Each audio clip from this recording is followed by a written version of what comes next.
Hello बच्चों, स्वागत है आपका अपने YouTube चैनल माँ सरस्वती कोचिंग सेंटर में। तो चलिए देखते हैं, आज हम लोग पढ़ने वाले हैं प्रश्नावली 12.1। इससे पहले हम जो है इससे संबंधित जो भी आकृतियां थी, घन, घनाभ, बेलन, शंकु, गोला इत्यादि के बारे में जो है हम आपको बता चुके। उसका जो है वक्र पृष्ठीय क्षेत्रफल, पृष्ठीय क्षेत्रफल, और जो है हम देखते हैं आयतन के बारे में आप लोगों को फार्मूला बता चुके। तो आज जो है प्रश्नावली 12.1 का पहला क्वेश्चन हम देखते हैं जो घन और घनाभ से संबंधित है। तो हम देख रहे हैं दो घनों जिनमें से प्रत्येक का आयतन 64 सेंटीमीटर क्यूब है के संलग्न फलकों को मिलाकर एक ठोस बनाया जाता है। इससे प्राप्त घनाभ का पृष्ठीय क्षेत्रफल ज्ञात कीजिए।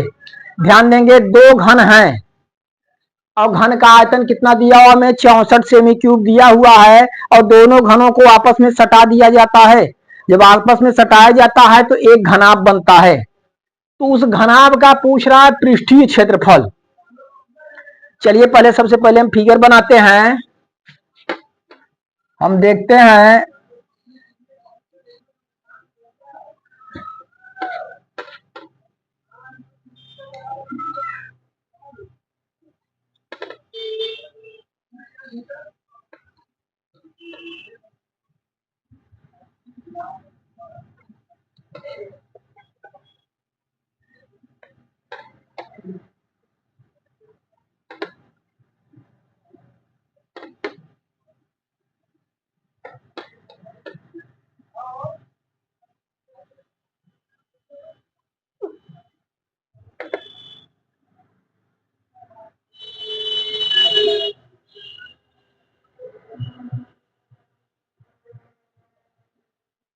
देखिए इस तरह से हम जो है घन बना रहे हैं।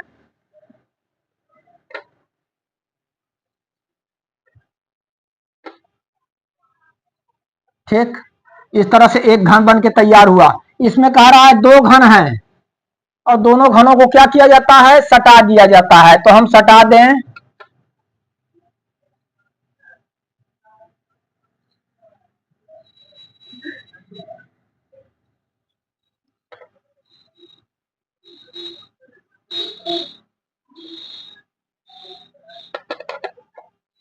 हम देख रहे हैं, हम दोनों घनों को सटा दे रहे हैं।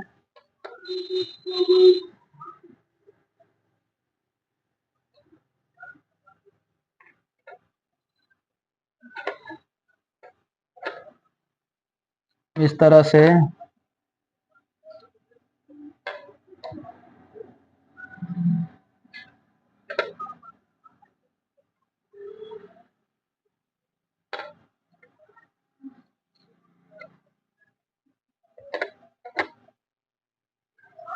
ठीक, जरा ध्यान देंगे आप लोग। देखिए इस तरह से इसे दो घन हैं, दो घनों जिनमें से प्रत्येक का आयतन 64 सेमी क्यूब है के संलग्न फलकों को, इसके फलकों को क्या किया गया, सटा दिया गया। जब सटा दिया गया तो यह एक घनाभ बन जाता है। एक घनाभ का निर्माण होता है। इस घनाभ का पृष्ठीय क्षेत्रफल हमें ज्ञात करना है। तो घनाभ के पृष्ठीय क्षेत्रफल के लिए हमें उसकी लंबाई, चौड़ाई और ऊंचाई की आवश्यकता होती है। तो हम देखते हैं इसकी लंबाई, चौड़ाई, ऊंचाई सबसे पहले हम निकालेंगे। तो हम देखते हैं घन का हमें दिया हुआ है घन का आयतन बराबर 64 सेंटीमीटर क्यूब, 64 सेमी क्यूब दिया है। हमें घन की भुजा पहले निकालनी होगी। घन का आयतन का फार्मूला हम बताएं, ए क्यूब, जहां ए इसकी भुजा है, बराबर हुआ 64। तो ए बराबर 64 का हम घनमूल निकालेंगे। क्या निकालेंगे, घनमूल निकालेंगे।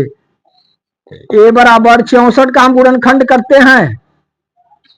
64 का गुणनखंड करेंगे इस तरह से, 2 से डिवाइड करेंगे, 2 तिहाई 6, 2 दूना 4, 2 एक्का 2, 2 छंग 12, 2 अठे 16, 2 चौके 8, 2 दूना 4 और 2 एक्का 2।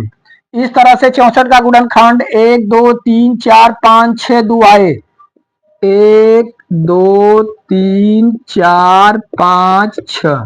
ठीक, चलिए तो ए बराबर, देखिए घनमूल में 3 3 का जोड़ा बनता है, तो लिखेंगे 2 गुणे 2, तो ए बराबर हमारा कितना आ गया, 4 सेंटीमीटर। कितना आया, 4 सेंटीमीटर। अर्थात जो घन हमें दिया हुआ था उसकी भुजा थी 4 सेंटीमीटर, उसकी कोण 4 सेंटीमीटर। तो हम देख रहे हैं 4 सेंटीमीटर, यहां लिख देते हैं। इस तरह से सेम एक घन को और सटाया गया तो इसकी भुजा भी क्या हो गई, 4 सेंटीमीटर। तो हम देख रहे हैं जो घनाभ हमारा बन के तैयार हो रहा है उसकी भुजा टोटल 4 + 4 8 सेंटीमीटर हो जा रही है, यानी उसकी लंबाई 8 सेंटीमीटर हो जा रही है। और उसकी चौड़ाई हम देखेंगे, अगर चौड़ाई देखेंगे चौड़ाई 4 ही सेंटीमीटर है, और ऊंचाई भी देखेंगे तो ऊंचाई कितनी है, 4 सेंटीमीटर है। ठीक, चलिए तो अब हम घनाभ की लंबाई चौड़ाई ऊंचाई लिखते हैं, क्योंकि हमें जो है घन की कोण मालूम हो गई, उसकी सहायता से हम जो है घनाभ की लंबाई चौड़ाई ऊंचाई निकालेंगे। चलिए इरेज करें इसे।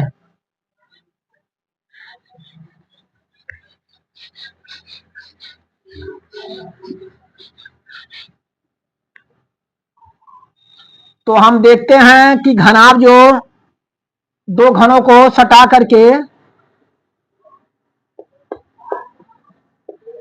दो घनों के संलग्न फलकों को मिलाकर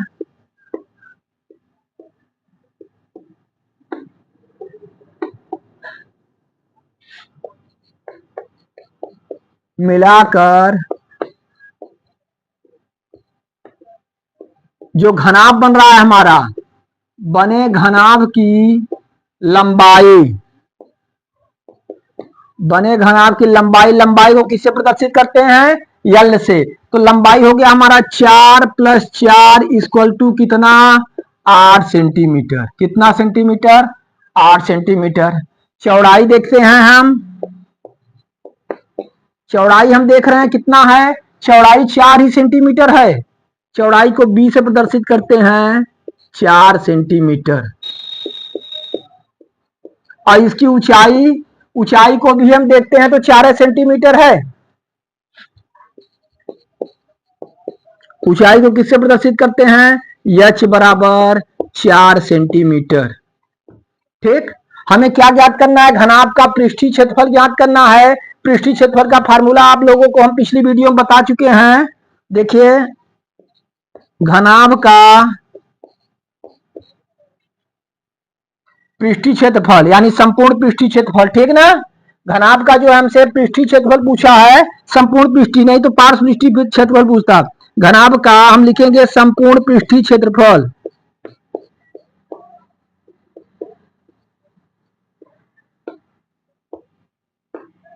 इसका फार्मूला क्या है, 2 ब्रैकेट में L B plus B H plus H L.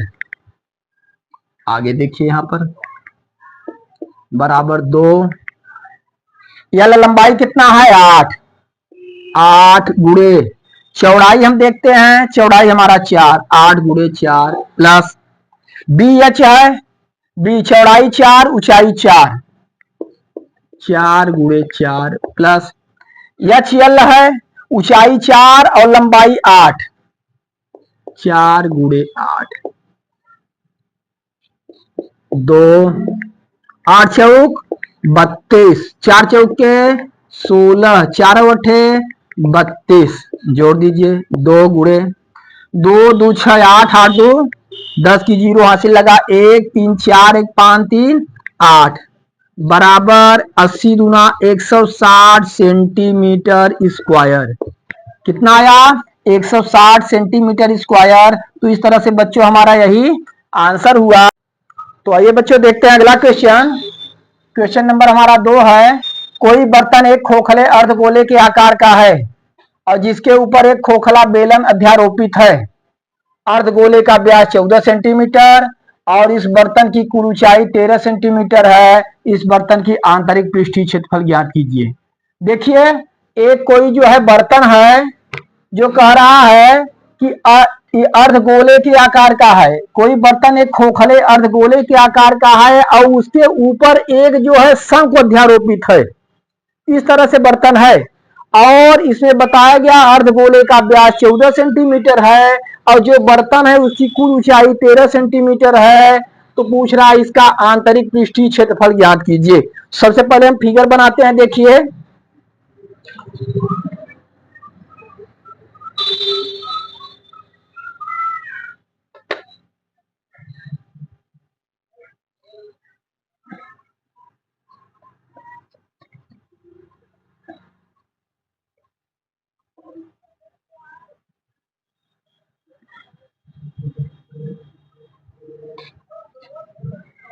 हम देख रहे हैं एक जो है बर्तन नीचे अर्धगोलाकार है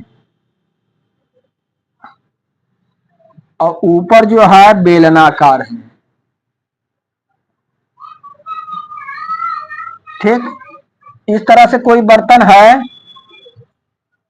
देखिए नीचे जो है अर्धगोलाकार है और ऊपर जो है बेलनाकार है। इस तरह से कोई बर्तन है। कोई बर्तन एक खोखले अर्धगोले के आकार का है जिसके ऊपर एक खोखला बेलन अध्यारोपित है। हम देख रहे हैं यहाँ पे अगर देखा जाए तो इस तरह से बर्तन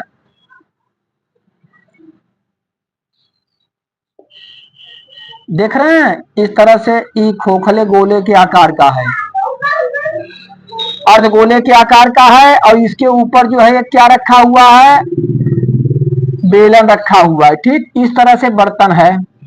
इसमें बताया गया कि अर्धगोले का व्यास 14 सेंटीमीटर, अर्धगोले का पूरा व्यास कितना है, 14 सेंटीमीटर अर्धगोले का व्यास है। तो अर्धगोले का व्यास 14 सेंटीमीटर है तो इसकी त्रिज्या कितनी हो जाएगी भाई, इसकी त्रिज्या हो जाएगी 7 सेंटीमीटर। कितनी, 7 सेंटीमीटर, यहां से यहां तक 7 सेंटीमीटर। हम देखते हैं बर्तन की पूरी ऊंचाई 13 सेंटीमीटर है, पूरी ऊंचाई बर्तन की 13 सेंटीमीटर। यहां से यहां तक हम देख रहे हैं बर्तन की ऊंचाई पूरी कितनी है, 13 सेंटीमीटर, 13 सेंटीमीटर है। तो देखिए यहाँ पे दो आकृतियां हैं, अर्धगोला ऊपर बेलन। तो हम देखेंगे जब इसकी पूरी ऊंचाई 13 सेंटीमीटर है तो अर्धगोले की ऊंचाई देखिए, अर्धगोले की ऊंचाई हम देख रहे हैं इसकी चूंकि त्रिज्या 7 सेंटीमीटर है तो नीचे अर्धगोले की भी जो है ऊंचाई कितना है, 7 सेंटीमीटर है। जो 7 सेंटीमीटर है तो बेलन की ऊंचाई कितनी हुई, हम 13 में से 7 घटा देंगे तो बेलन की ऊंचाई हमारी आ जा रही है कितना, 6 सेंटीमीटर। ठीक, देखिए हम इस तरह से इसे लिख रहे हैं,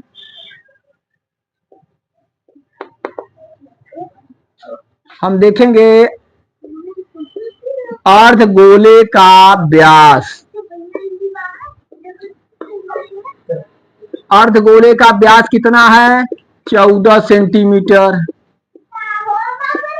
अर्धगोले का व्यास 14 सेंटीमीटर हमें दिया हुआ है। तो अर्धगोले की त्रिज्या,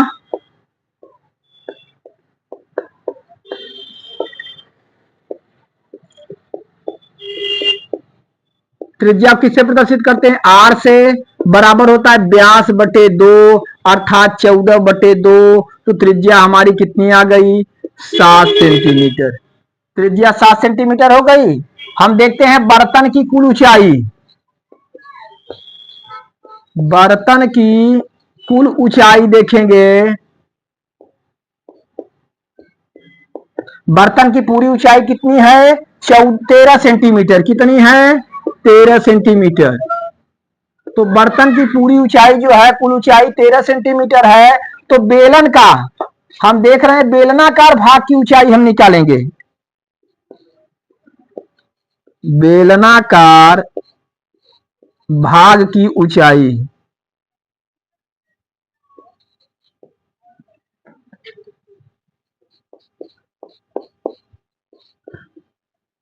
बेलनाकार भाग की ऊंचाई क्या हो गई, बेलनाकार की भाग की ऊंचाई h बराबर 13 माइनस 7, 7 जो है माइनस कर दिया गया, कितना आ गया, 6 सेंटीमीटर। ठीक ना। और बेलनाकार भाग की त्रिज्या भी देखिए,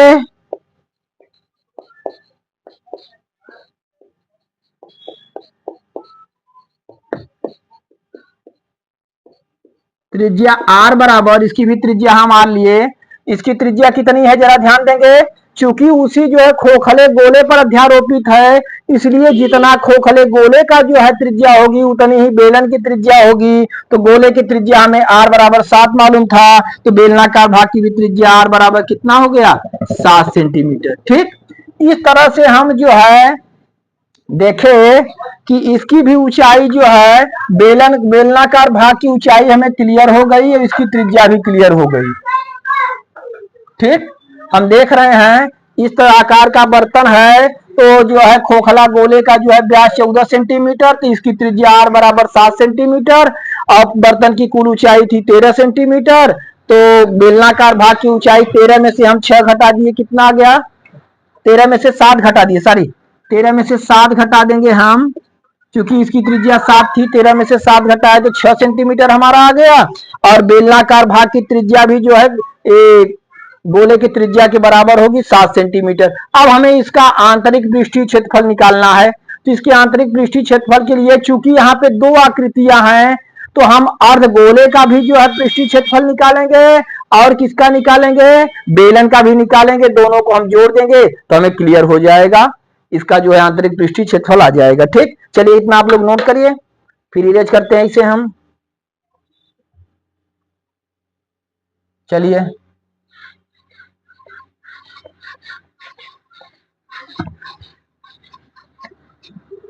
अब हम लिखेंगे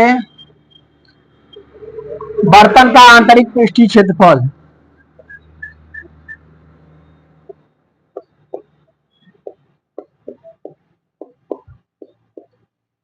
आंतरिक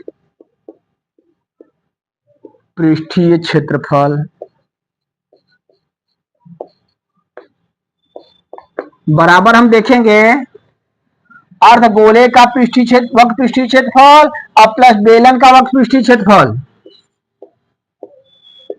अर्ध गोले का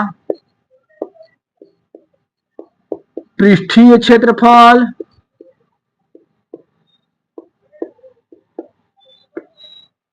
प्लस बेलन का अर्धगोले का वक्र पृष्ठीय क्षेत्रफल हम लिखेंगे। कैसा क्षेत्रफल, पृष्ठीय क्षेत्रफल क्या वक्र पृष्ठीय क्षेत्रफल।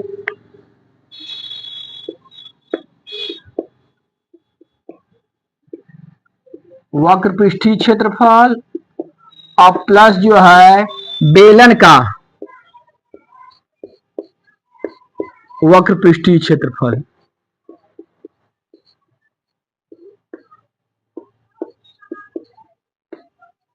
ठीक, चलिए तो अर्धगोले का वक्र पृष्ठीय क्षेत्रफल क्या होता है, हम आप लोगों को बताए थे 2 पाई आर स्क्वायर। क्या होता है, 2 पाई आर स्क्वायर। और जो है बेलन का वक्र पृष्ठीय क्षेत्रफल होता है 2 पाई आर एच। मान को यहां पे रखिए और इसे हल कर दीजिए। 2 पाई का मान हम क्या रखेंगे, 22/7। आर हम देख रहे हैं अर्धगोले की त्रिज्या कितनी है, 7 सेंटीमीटर, 7 का स्क्वायर प्लस 2 पाई का मान 22/7। बेलन की त्रिज्या 7 सेंटीमीटर, बेलन की भी त्रिज्या, और इसकी ऊंचाई कितना है, 6 सेंटीमीटर। आगे देखते हैं 2 22/7, यहां हम लिख सकते हैं 7 गुणे 7, 2 बार 7 का स्क्वायर है, और प्लस 2 22/7 गुणे 7 गुणे 6। ठीक, यहां हम देख रहे हैं 7 से एक 7 कट गया, यहां पर भी 7 से हम 7 को क्या करेंगे, काट देंगे। यहां पे हम देखते हैं यहां बचा 2 गुणे 22 गुणे 7 प्लस इधर 2 गुणे 22 गुणे 6। ठीक, अब हम गुणा करके इसे जोड़ देते हैं तो इसका टोटल आंतरिक वक्र पृष्ठीय क्षेत्रफल आ जाएगा। चलिए 22 में 2 का गुणा करेंगे, 22 दूना 44, कितना हुआ 44, और 44 में 7 का गुणा करते हैं हम, जरा देखते हैं इधर 44 में कितने का गुणा करेंगे, 7 का, 7 चौक 28 की 8, हासिल कितना लगा 2, और 7 चौक 28, 2 30, अर्थात इसका टोटल हमारा आ जा रहा है या हम एक बार जो है 22 दूना 44 कर देते हैं, 44 गुणे 7 और 22 दूना यहाँ पे 44, 44 गुणे 6, 44 में 7 का गुणा किया हमारा कितना आया 308, अब प्लस 44 में 6 का गुणा कर दीजिए, 6 का 6 चौके 24 की 4 हासिल लगा 2, 6 चौके 24 2 26, कितना आ गया 264। ठीक, 264 आया हमारा। दोनों को हम जोड़ देते हैं, हमारा क्लियर हो जाएगा। चलिए हम जोड़ते हैं, नीचे देख रहे हैं आप लोग। चलिए देखिए 8 और 4 12, 12 की 2 हासिल कितना लगा 1, 6 और 1 हासिल 7, 0 7 हुआ और 7 2 9, सॉरी 8 4 12 की 2 हासिल लगा 1, 6 1 7 और यहाँ पे 3 2 5, कितना हुआ 572 सेंटीमीटर स्क्वायर, 572 सेंटीमीटर स्क्वायर। इस तरह से हम देखते हैं कि इस जो है बर्तन का आंतरिक वक्र पृष्ठीय कितना आ गया, आंतरिक वक्र पृष्ठीय क्षेत्रफल हमारा 572 सेंटीमीटर स्क्वायर है। तो इस तरह से आपका जो है क्वेश्चन नंबर 2 क्या हुआ, कंप्लीट हुआ। इसे आप लोग नोट करिए, फिर जो है अगली वीडियो में हम आप लोगों को जो है आगे बताएंगे। धन्यवाद।